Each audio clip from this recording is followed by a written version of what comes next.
5 ವರ್ಷಗಳಿಂದ ನೆನೆಗುದಿಗೆ ಬಿದ್ದಿರುವ ಸೈಕ್ಲಿಂಗ್ ವೆಲೋಡ್ರೋಮ್ ಕಾಮಗಾರಿ 6 ತಿಂಗಳೊಳಗೆ ಮುಗಿಸಬೇಕು. ತಕ್ಷಣವೇ ಕಾಮಗಾರಿ ಪುನರಾರಂಭಿಸಿ ಕೆಲಸ ಮುಗಿಸಿಕೊಡಬೇಕು. ಇಲ್ಲದಿದ್ದಲ್ಲಿ ಗುತ್ತಿಗೆದಾರರ ಮೇಲೆ ಕ್ರಮ ತೆಗೆದುಕೊಳ್ಳಲಾಗುವುದು ಎಂದು ಯುವ ಸಬಲೀಕರಣ ಮತ್ತು ಕ್ರೀಡೆ ಯೋಜನೆ, ಕಾರ್ಯಕ್ರಮ ಸಂಯೋಜನೆ ಹಾಗೂ ಸಾಂಖ್ಯಿಕ ಸಚಿವ ಡಾಕ್ಟರ್ ನಾರಾಯಣಗೌಡ ಹೇಳಿದರು.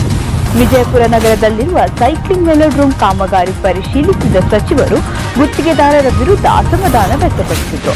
6 ತಿಂಗಳೊಳಗೆ ಸೈಕ್ಲಿಂಗ್ ವೆಲೋಡ್ರೋಮ್ ಸಿದ್ಧವಾಗಬೇಕು. ತಾಂತ್ರಿಕ ಸಮಸ್ಯೆ ಸರಿಪಡಿಸಿ ನಿಯಮಾನುಸಾರ ಕಾಮಗಾರಿ ಮಾಡಬೇಕು. ಇಲ್ಲದಿದ್ದಲ್ಲಿ ಗುತ್ತಿಗೆದಾರರನ್ನು ಕಪ್ಪು ಪಟ್ಟಿಗೆ ಸೇರಿಸುವುದಾಗಿ ಸಚಿವರು ಎಚ್ಚರಿಕೆ ನೀಡಿದರು.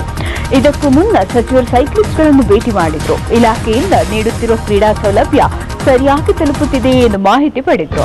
ಈ ವೇಳೆ ಕ್ರೀಡಾ ವಸತಿ ನಿಲಯದಲ್ಲಿ ಊಟದ ವ್ಯವಸ್ಥೆ ಇನ್ನೂ ಆರಂಭಿಸಿಲ್ಲದ ಕಾರಣ ಅಧಿಕಾರಿಗಳನ್ನು ತರಾಟೆಗೆ ತೆಗೆದುಕೊಂಡರು. ತಕ್ಷಣವೇ ಊಟ ತಿಂಡಿ ವ್ಯವಸ್ಥೆ ಆರಂಭಿಸಿ ಕ್ರೀಡಾಪಟುಗಳಿಗೆ ಅನುಕೂಲ ಮಾಡಿಕೊಡಬೇಕು ಎಂದು ಅಧಿಕಾರಿಗಳಿಗೆ ಸೂಚನೆಯನ್ನು ನೀಡಿದರು. ವಿಜಯಪುರ ಸೈಕ್ಲಿಂಗ್ ಅಂತಾರಾಷ್ಟ್ರೀಯ ಮಟ್ಟದಲ್ಲಿ ಹೆಸರು ಮಾಡಿದೆ. ಸೈಕ್ಲಿಂಗ್ನಲ್ಲಿ ಇನ್ನಷ್ಟು ಸಾಧನೆ ಮಾಡಬೇಕು. ಅದಕ್ಕೆ ಬೇಕಾದ ಎಲ್ಲ ಕ್ರೀಡಾ ಸೌಲಭ್ಯ ನೀಡಲು ನಾನು ಉತ್ಸುಕನಾಗಿದ್ದೇನೆ. ಅಧಿಕಾರಿಗಳು ಈ ನಿಟ್ಟಿನಲ್ಲಿ ಗಮನ ಹರಿಸಬೇಕು. ಜಿಲ್ಲಾಧಿಕಾರಿ ಸುನಿಲ್ ಕುಮಾರ್, ಕ್ರೀಡಾ ಇಲಾಖೆ ಅಧಿಕಾರಿಗಳು ಮತ್ತಿತರರು ಉಪಸ್ಥಿತರಿದ್ದರು.